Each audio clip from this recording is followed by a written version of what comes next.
Hi friends, welcome back to Spoonful. My name is Lauren and today is the second day of curriculum week and we're going to dive right into the core curriculum for my son. If you are just popping into this short little series, I'll go ahead and put up a card for the morning basket. I homeschool one kiddo right now, and so I kind of gave my thoughts on the morning basket when you only have one child. But today we're going to look at core, starting with mathematics. So last year, while he was in his second grade year, I had to make the switch from Matthew C Beta, which is second grade, and went back to Singapore math. Instead of jumping right into Singapore math grade 2, we actually went back to Singapore math 1. That took up the majority of the first semester. Then in semester 2, he dived right into Singapore 2A. So for this fall, we'll finish up any chapters, I think 1 or 2, I'm not quite sure, of 2A.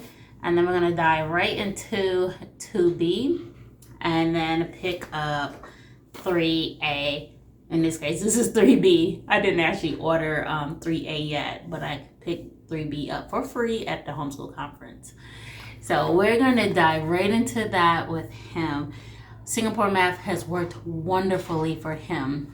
I was surprised because it was a curriculum that I wanted to start off with for him in the very beginning, and he got like a chapter into 1A and was whining. So we went to Matthew C. He did wonderful, but then when we finished Matthew C for grade 1, moved on to grade 2, it all fell apart from there. So I went back to Singapore, and so far things are still working out. To add to mathematics, way we homeschool here, songs are king. And I was so happy to pick this up. This is division songs. He will get into multiplication and division in the second part of the Singapore Math 2B book, and also definitely 3A. So to have something like this in my arsenal to pull out later on will be perfect. We could throw this in a car. You can like save it to your devices and play it any way you want, but this is helpful. If I can find a multiplication one, I will. I grabbed this for free at the conference, so of course I had to hold on to it. It was valued at $5, so pretty happy about that. Things that I like to add into mathematics to make it stick for him and give him something fun to do is fun books. I grabbed More M&M's math book. He has the original M&M's one, and this is the More concept. I absolutely love these type of books, not because they deal with candy, but because it is so fun to see him do the mathematics. And so they show you how you can add and then eventually subtract. They have some multiplication and division in here, and they're using M&Ms to get it done. You can use any kind of candy as long as there's variety of colors. That's because in the beginning of the book, they have you sort them so that the child can start to see how the math is moving about with the math problems. So make sure that if you pick up something like this, that you check out. If you don't want to give your kid any candy whatsoever, you can still grab this book and use beads or use some type of small markers that will allow you to still use this concept. But I think it's so much fun to bring out treats and do something fun like this. So we have these. We also have another one that involves cooking. We also have math books that have like pop-out stories with time. These help solidify and take care of a lesson. So I love those, and we just happen to add another one to the arsenal this year. All right, so let's move on to language arts. This is gonna be a quick repeat. If you were around here last year, you saw what he was going to do for second grade, and you saw Christian Light Language Arts 2 book. So, little story time.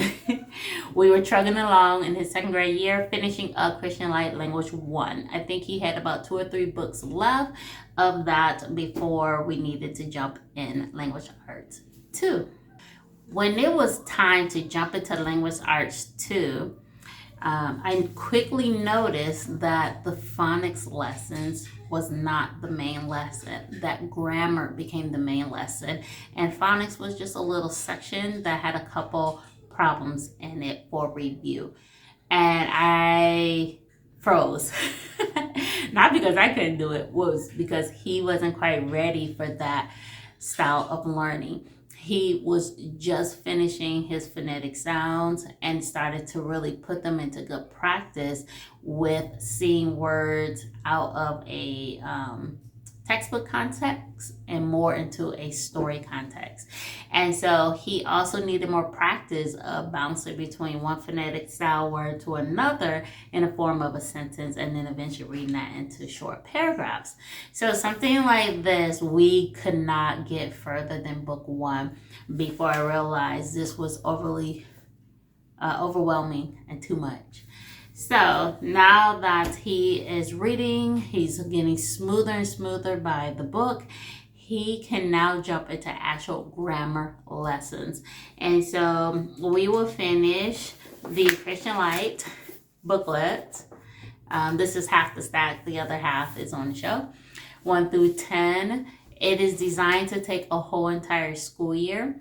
And so we will go ahead and use this for this third grade year.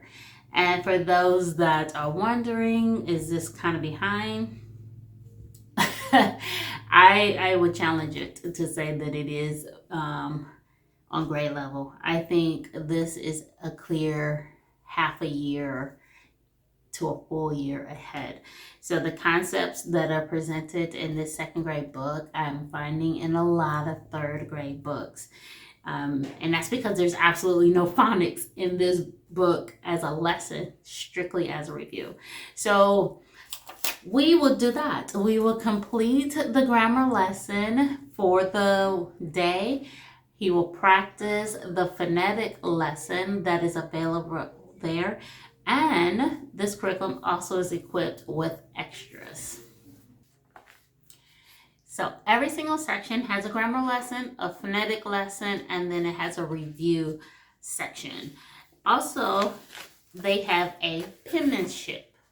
So if your child still needs help with handwriting, print, they have this section here. And then the bottom has spelling. So right now, I am reviewing first grade spelling words with him, trying to see if he's on par to start this book in their second grade spelling. Some of the words seem to be quite advanced, so I'm weighing that option. If I get to the first book and I realize that the spelling is too overwhelming, I'm going to add this book right here. This one that I have eyed is sitting in my Amazon cart, and it'll be ready to purchase if he needs it, because Christian Light can get so advanced. But other than that, the book has spelling in it.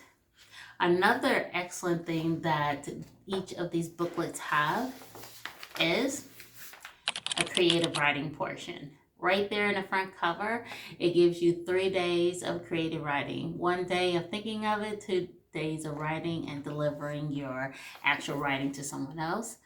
I like that concept. It is designed that these books last about 2 to 3 weeks. And so to have a writing piece at the end of 2 to 3 weeks spend of time is a great way to introduce him into creative writing. It's not bogged down and heavy for him. And I love that. Now, what happens on the rest of the days? Well, something that he has always loved to do, which is draw right now. I have the whole series now. These match more up to social studies in the theme of it. And so this gives you a prelude to what we're going to talk about in day 3 of his 2025-2026 social studies. But this provides a handwriting practice on a weekly basis. And per my son's request, this curriculum happens to match up perfectly. It is the transition into cursive writing. He wants to write cursive so bad. And this book go ahead and does that at the latter part of each chapter. And so he will begin to learn the general strokes and then move right into the letter formation, word formation, and then I believe the third grade language arts curriculum is straight cursive writing. So I am excited for him. He believes it's like a form of art. So that's the main reason why he is so into the penmanship portion. So yeah, so that is the language arts program. Grammar lesson, phonics review. There is some grammar review, cursive writing, creative writing, and spelling words. 6 components in one booklet spread out over 2 to 3 weeks. So that is it. That's his math and his language arts. Oh, wait. One more piece. Now the last piece is reading. I have a couple of the Abeka first grade readers. These books are excellent. They are reading comprehension style, where you read the story and there's a couple questions at the end or sprinkled throughout depending on the level, so that the child can understand that they're reading for comprehension. So I have some first grade ones, and I also have some second grade ones, and then on the shelf I also have third grade. Christian Light Education has their own concept. It's in one large hardcover book for first grade. So I have one of these. And then second grade comes in 2 hardcover books, and I have the first book. So this will be sort of used to get him to practice and get into longer stories without pictures. And because I believe that children should be able to enjoy what they're reading, he's going to have an opportunity that once he finishes a book like Christian Light's, a story in this book, then he can flip over and get a book from the library of his choice. When he finishes reading that, we'll come back over to this or Abeka for another couple stories. This gives him that balance of mom choice, child choice, mom choice, back to child choice. And hopefully that reading will get smoother and smoother, and he starts to add an intonation when he's reading, and be delighted to actually do it and not feel like he's grudging through 25 minutes of reading. So that is what this third grade year is going to be all about with his core. Is pretty much language arts, reading, understanding grammar, just a little bit of writing. Don't want to overwhelm him with the writing, and trugging along in mathematics. So what is your third grader getting into this year? Are you uneven like us, where you're in a little bit of second grade work, a little bit of third grade work, or a little bit of third and also a little bit of fourth? This time of a child's life, it is so odd to see where their brain excels in and what they do well in, and then also what they struggle with naturally. So this is my son's curriculum. I'm happy to announce that it's going to go, hopefully, it's going to go as planned. I don't foresee any interruptions like we had at the beginning of second grade, because that threw everything through the loop. So leave a comment below and let me know exactly what you guys are getting into this fall with your kids' core lessons. Stay tuned. I have one more video where we're going to discuss the last half of his school day, which is the, I would call it extras probably. Until next time, guys, hit the like and subscribe button, and I'll see you soon. Bye.